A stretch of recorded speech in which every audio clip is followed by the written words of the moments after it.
great way to help the people of the South who really have no workers now because of the war. Lots to pick. Let's do it.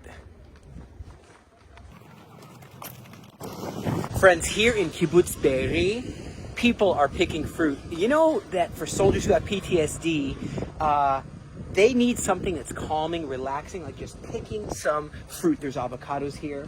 There's oranges. There's all kinds of clementine fruits, and volunteers from all over the world come and they pick because they haven't returned. This kibbutz saw some of the worst atrocities. Imagine going to funeral after funeral after funeral. Imagine seeing hundreds and hundreds and hundreds and hundreds of terrorists swarming your actual home, and just to be able to help here and bring volunteers and join with other soldiers from my unit has been such a beautiful time.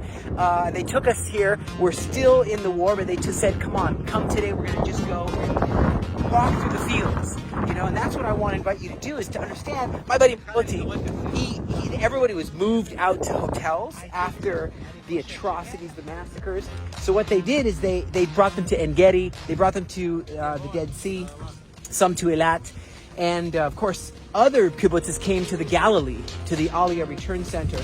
And these are the fields where, the workers are even gone now. So they're just kind of starting to come back. And a lot of the family, there's some diehards who stayed here. Like my buddy Moti, he decided to come back right away. And he tells me, he says, we celebrated our 77th birthday of Kibbutz Be'eri on the 6th of October. They were celebrating the 77th birthday, and guess what happened the next day? He goes out to ride his horse, and suddenly he sees hundreds and hundreds and hundreds of terrorists, and the army didn't come on time, and even you have all the quick responders, they jump, they die, and it's just been so traumatic.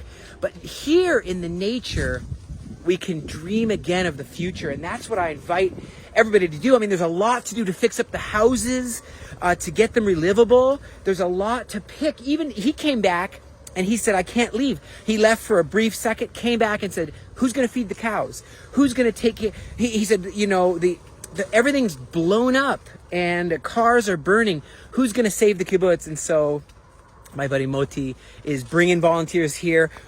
I've been able to come, and we invite you to come and pick some fruit. Think of the future with us.